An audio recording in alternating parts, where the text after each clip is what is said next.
So we're back with Dominaria. We finished the Church of Sarah last time, and before that, Benolia, which is as banal as the name suggested. And today, we return with everybody's favorite learning institution, which there, is obviously a magic professor of some renown. So, to the mages and scholars of the Tolarian academies, magic is one sense among many. Their books contain eldritch runes alongside complex equations. They enjoy complex constructs as well as enchanted golems. What happens to tin if you transmute the bronze it contains into iron after smelting is introducing an electrical charge enhances scrying ability of a crystal ball. To the Tolarians, there's nothing strange or even interdisciplinary about these questions. Even if the answer in either case could be that it explodes. The original Tolaria was a tropical island hundreds of miles from any mainland. There the famous artificer Urza built his wizard school, the Tolarian Academy. After enduring the sometimes cataclysmic results of Urza's experiments, the academy was destroyed utterly during the Phyrexian invasion, and the island itself sank beyond the sea. But the idea of Tolaria, a school where the world's most promising young wizards and artificers could learn from masters of their craft, lived on, eventually leading to the foundation of several successor campuses that bear the name. More than other wizards, Tolarians embrace magic as a field of learning. The Tolarian academies are universities, and their primary activities are similar to more mundane universities. Faculty teach students who come to learn, while still leaving themselves time for research, publication, and experimentation. Students of magic come from all over Dominaria to the academies, and both the student body and the faculty reflect this. People of virtually every species on the Dominaria can be found somewhere along the Tolarians, and students and faculty may hail from any plane of human culture. The residents of Tolaria are distinguished by a perpetually optimistic perspective. Everyday lost knowledge is regained, and devastated lands are recovered. The Tolarians are either part of this process or chafing to join it. There is an unspoken expectation that everyone who attends the academy will follow one of two paths after they complete their studies. Either they continue as a member, performing research or instructing the next generation, or they return to their homeland to use what they've learned to help restore Dominaria. Tolaria is a cosmopolitan nation of immigrants and temporary residents, attracting students from all across Dominaria. Only about 5% of the population is native, and less than 15% enjoy permanent residency. The student body collectively includes nearly every race on Dominaria. The population skews young, over half are in their late teens or early 20s, and it is known for having very high energy. Students and faculty express that energy in a variety of ways. Some are driven and can focus on lab work straight through a weekend without noticing. Others socialize, filling their hours outside of class without music, exotic cuisine, populist theater, rambunctious parties, and whirlwind romances. The small settlements that grow up around the academies buzz with activity through every hour of the day. In the years following the destruction of the original Tolarian Academy during the invasion, The students and professors dispersed and founded new academies across Dominaria and places where blue mana was plentiful. 5 campuses are particularly well known: Tolaria West in the Spice Isles, Tolarian Academy at Latnow,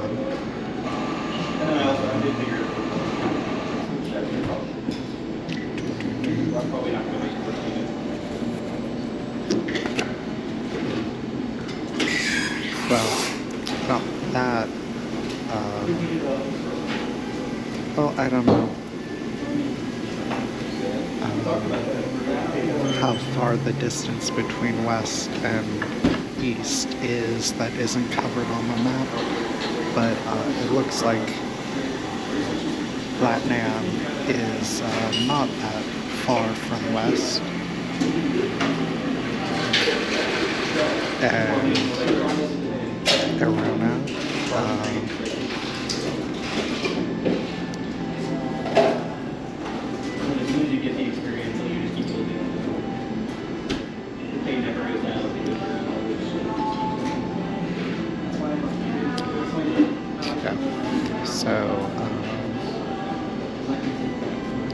a little bit east.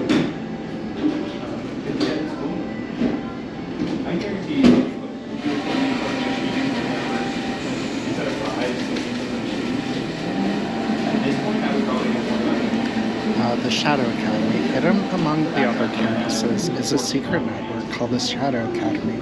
Rumors claim that a pocket dimension links the members of this network to each other.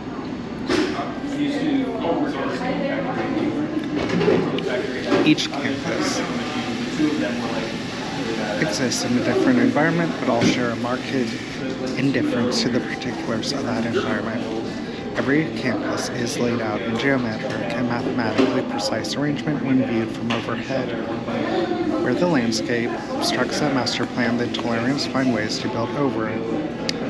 In mountainous areas, buildings perch impossibly on sheer cliff sides. Along the shore, buildings are constructed on artificial islands or on the seabed, connected to surface structures by pedestrian tunnels. No overall governing body or even an advisory committee unites the campuses. The academies at Latnam, Tolaria West, and Orvada, which, is basically all of them, at least all of the main ones, enjoy good relations with each other. The others are more reclusive. Tolaria is a wizard school, and virtually everyone at the academy is a wizard, skilled in or learning the practice of magic. The leadership of an academy, as one would expect, is built around the needs of education and administration.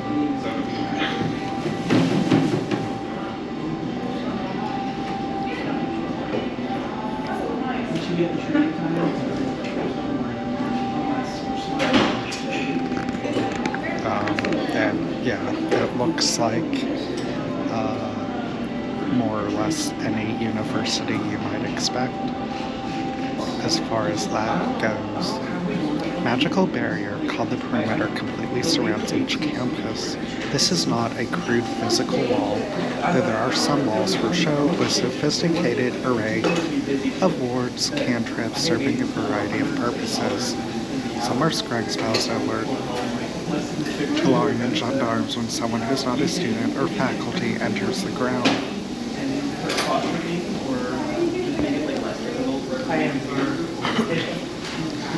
Others magically repel obnoxious insects from the outside or discourage the School of Agriculture's livestock from wandering. The most sophisticated wards are storm guards, which can reduce the fury of a hurricane to a gentle spring rain. On one side of every campus is the residential district. Most students live here in sprawling, multi-story residence halls. These halls are cramped but comfortable, with private spaces and common areas. Faculty members, particularly those who are tenured, are assigned individual homes in these districts. Residential districts include one or more communal cafeterias and a handful of convenience shops administered by the Tolarian government. The study halls of the various schools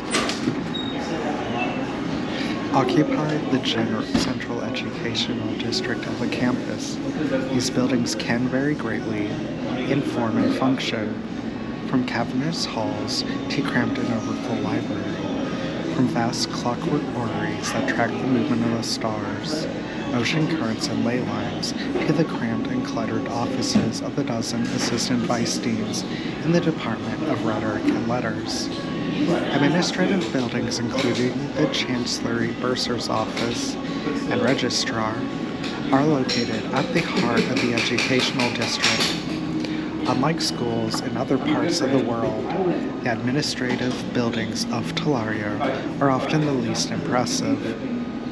On the far side of the schools, from the residences, is the experimental district, where laboratories and workshops of various departments are located. Where possible, the more dangerous the experiment, the farther away its lab lies from the center of the academy. All laboratories are equipped with a redundant set of wards and cantrips more or less identical to those of the perimeter. The most dangerous labs are equipped with powerful pyromantic incineration wards, which can safely reduce the entire structure to a handful of ash without so much as scorching the next building. These wards can be triggered manually or automatically when certain conditions are met. The research done in Risk Lab varies. At present, the labs at Tolaria West contain a thrall selective breeding experiment, a collection of ancient necromantic reference books, and according to campus rumor, a sample of live, glistening Phyrexian oil recovered from Koilos.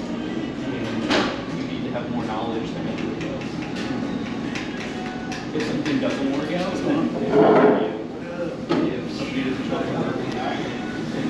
Small towns inevitably grow up outside the perimeter of each campus. Towns of businesses focused on meeting the needs of young students who have an excess of income and a desperate need to relieve the stress of their intense studies. Prices are high. Secondhand stores also do a booming business outside of the campuses. There's a thriving economy of former students' possessions being recycled for current students.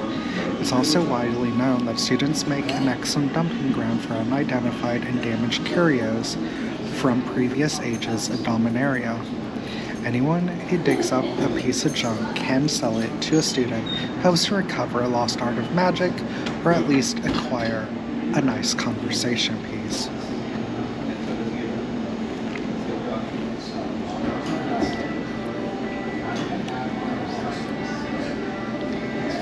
Not all of these second-hand artifacts and curios are entirely safe. Well, I would have been more concerned of, being actually viable specimens, but I guess that is a concern too. At least once a month, an accident claims the life of an ignorant student or shopkeeper. The Tolarian gendarmes make periodic streets of the residential district for contraband, fearful that someone may have unearthed the next Golgathian silex. Each academy of different, but most of them cover similar areas of study, in addition to sciences such as chemistry, biology, and physics. Artifice for creating magical machinery or artificial creatures. Sorcery, fusion of the spell casting traditions pioneered by the third path of Terracer and mages of Chimera. Temporal mechanics. Most experiments involving time are conducted in the relative safety of Tolaria of the depths. In genetics, delving a bit too close to Phyrexian knowledge for most people's liking, I'm sure. Pedagogical lineages. Professors within each academy can trace their history back to different members of the original academy.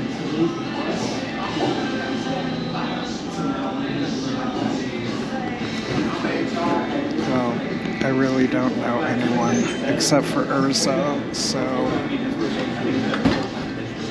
Secret societies, in addition to the publicly acknowledged lineages, secret societies operate to a greater or lesser extent within each campus of the academy. Society of Mishra is a cult of Phyrexian sympathizers that believe Mishra was on the right side of the Brothers' War and that Urza was a fool who denied his true nature. These cultists believe that the improvement of the body through genetic and artificial modification leads to general improvement. The Gathist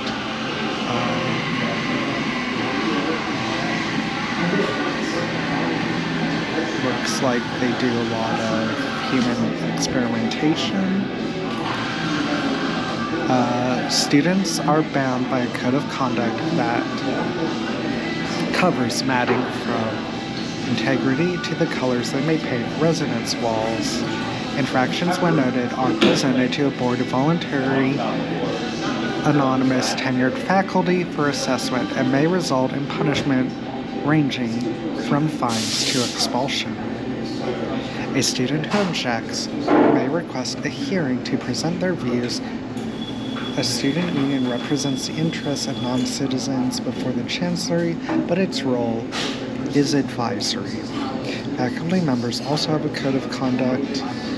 Faculty members accused of impropriety are investigated by dedicated chancellery subcommittees. For tenured faculty, the burden of proof lies with the accuser. For those lacking tenure, the burden is on them to prove their innocence. At over 4,000 years old, Joda has earned the epithet given to him 20 centuries ago. The Archmage Eternal, a direct descendant of Urza. Joda's early life was spent dealing with the after effects of the magical Silex blast that dramatically ended the conflict between Urza and Mishra. He contributed to Freyalis's world spell, which brought an end to the Ice Age. And much later, he helped restore Urza to sanity in time to defend Dominaria against a Phyrexian invasion. He surfaced again when the Timers threatened to unravel the plane and help Joyra in her part of the mending. Today he prefers to hide behind extravagant and sometimes contradictory legends while remaining aloof from day-to-day affairs. The Tolarian campuses maintain a network of ocean sailing packets that move news and passengers from one campus to another. Packets typically depart once a month, though these vessels are swift and voyages are long. Tolaria maintains rite of passage agreements with a variety of sub-oceanic nations and surface powers, granting the decks and holds of these vessels extraterritoriality anywhere in the world.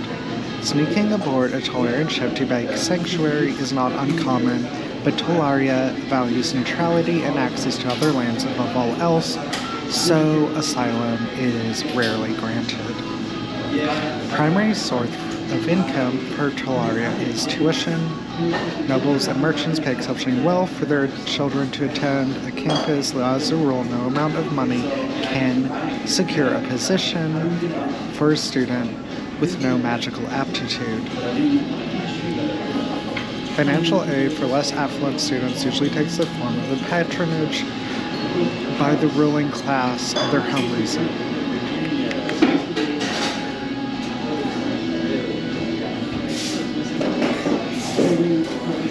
Tolaria itself offers financial aid only in the form of an agreement to perform research for the academies for a period of time before or after generation. The second largest source of income is its major export, not a resource or project, but expertise. Realms facing crisis, most often related to the slow process of recovery, can appeal to any Tolarian campus for assistance in diagnosing and solving the issue.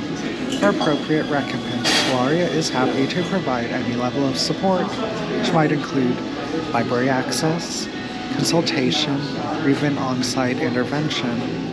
The third largest source of income is perhaps surprisingly agricultural management services. As Tolarian spread and founded new academies, they also branched out into more practical sciences. The schools of agriculture and aquaculture are nearly as famous as the magical studies. As the only truly global power, Tolarian helped collate and disperse surviving seed stocks from across the world and rebreed diversity into livestock.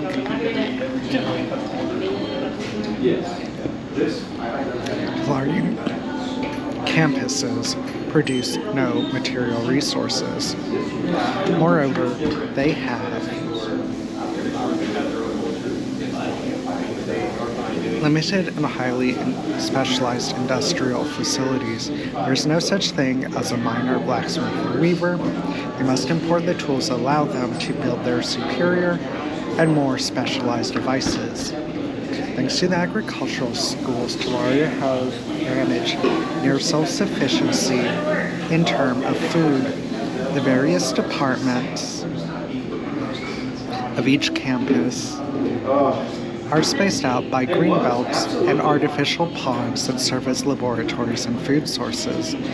However, the rarities often needed to healthily and happily sustain more exotic crops and livestock must be opposed. Rona is trained in the Tolarian traditions, but as a member of the Society of Mishra, she has strayed in pursuit of forbidden lore. She has used her magic to replace one eye and make a few other modifications to her body in pursuit of improving and transcending her human form. In her studies, she draws inspiration from gigs,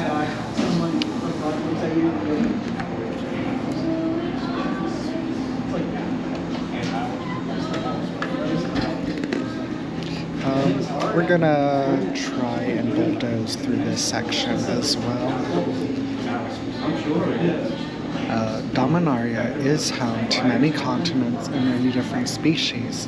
Most of the world is covered in water, and the vast expanses beneath the white-capped wave belong to the merfolk. They rule the world's only true global empire. Because Dominarian merfolk don't have legs and can't leave the sea without aid, the history of Dominaria's oceanic empires exists nearly in parallel with the rest of its history, intersecting only occasionally at critical moments. For the most part, the societies and struggles of the merfolk have played out entirely beneath the waves, unknown and unseen by the world's surface cultures. The merfolk of Vodalia do not, and by large, consider anyone on the surface their enemy, though it is possible for surface power to harm them. It is difficult, and the Vodalians can retaliate by completely locking down oceanic travel if necessary. At present, the Vodalians charge for safe passage through their seas, but take no sides in the struggles of the surface. By contrast, merfolk have waged bitter generations-long wars against other subsurface people, most especially the cryptic cold-loving crustacean race of hominids. Spread across many thousands of square miles and threatened by climate change and incursions, the highly stratified Voldalian society has had a tendency to fall back on autocratic, militaristic rule to prevent annihilation.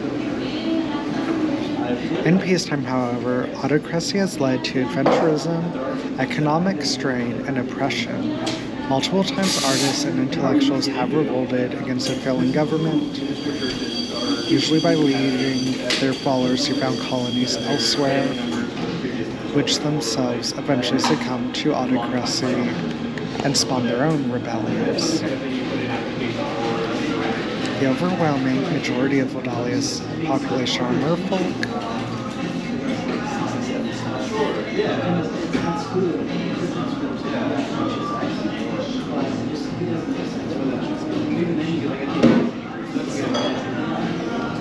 It's like their caste-based society. Religion.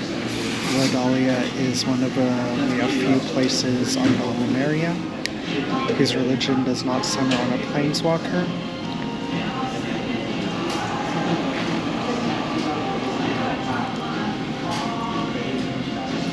The worship a goddess named Sylvan, is also called the Pearl Moon. One of the key tenets in Sylvanism is that mortals cannot approach the divine. The moon is above the sea, and the lethal desert of the land above even the sky, and no mere merfolk can hope to reach it. Sylvan is not communicated to her followers, except where she first formed the merfolk from silt and salt water. Her words from that time are recorded in ancient writings that are the focus of theology. The symbol of Sylvan is the winged moon, a full moon ringed by a gleaming halo, with bright pair of circular spots on opposite sides. Circular mirrors placed horizontally and facing upward. Every 28 days, when the mist moon reaches its full phase, devotees of the goddess are obligated to spend the night in ritual contemplation. Due to its connection with the Empress Galena and her old guard Imperials, worship of Sylvan has come to be associated with a certain cultural outlook. The Sylph caste supports a small cadre of perpetuatics and the Society of the Conch. They express their purpose of the societies who travel among other cultures and listen to their histories, fiction, and modern-day struggles.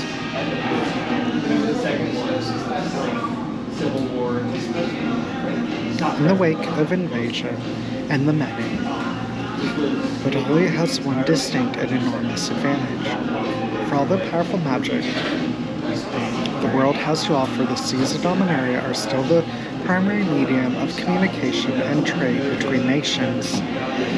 Any realm that wishes to trade through the Voda Sea or the areas around it must pay the Vodalians for the right of passage.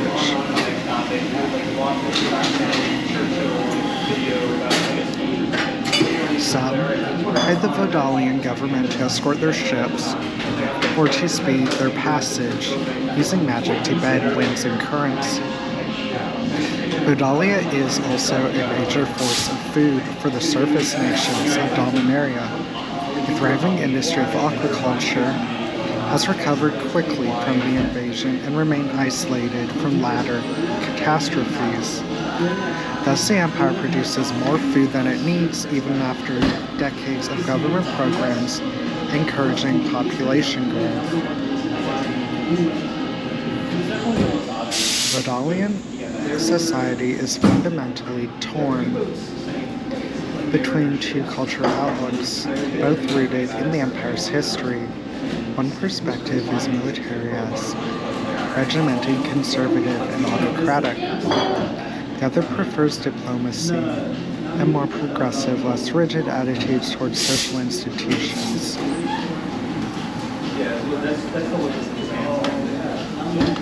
Peyton?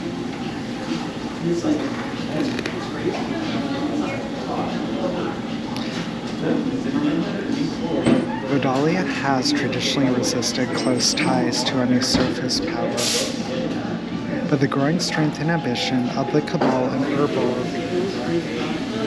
Magarden is persuading some that their time of isolationism must come to an end. The Cabal is intensely interested in destabilizing the realms of Verona, and the most direct passage is through Vodalia. Ships entering the Voda Sea must now present identification for all passengers and cargoes, are subject to inspection. The Imperial government has quietly begun keeping a watch list of suspected sympathizers and agents, and the military has stepped up its training schedule. Modern Vodalia still keeps a wary eye on the activity of the Homerids. Though the oceans near the surface are too warm for the creatures, they continue to swarm within the trenches west to the Vodalian heartland. Since the mending, Vodalia has tried to claim ownership of land territories, particularly in the islands southeast of Verona. They have succeeded in seizing a few key trading ports by virtue of their mastery of the seas, but never successfully expanded inland or managed to forge connections between their holdings.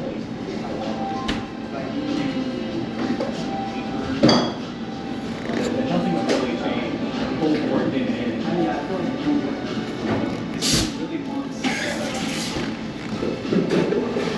don't know exactly how I feel about it.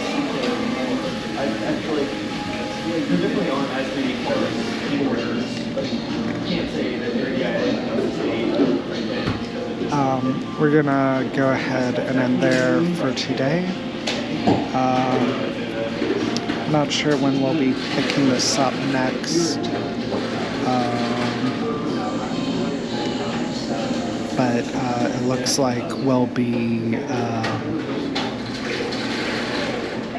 looking at the Cabal. I'm thinking about doing some more Siren Song tonight, or maybe some more random other content.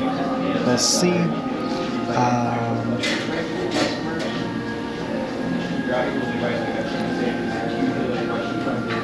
Tomorrow, I think will be a return to Mothership. We should be finishing the first sort of module we've been looking at, and yeah, so hopefully we'll finish that.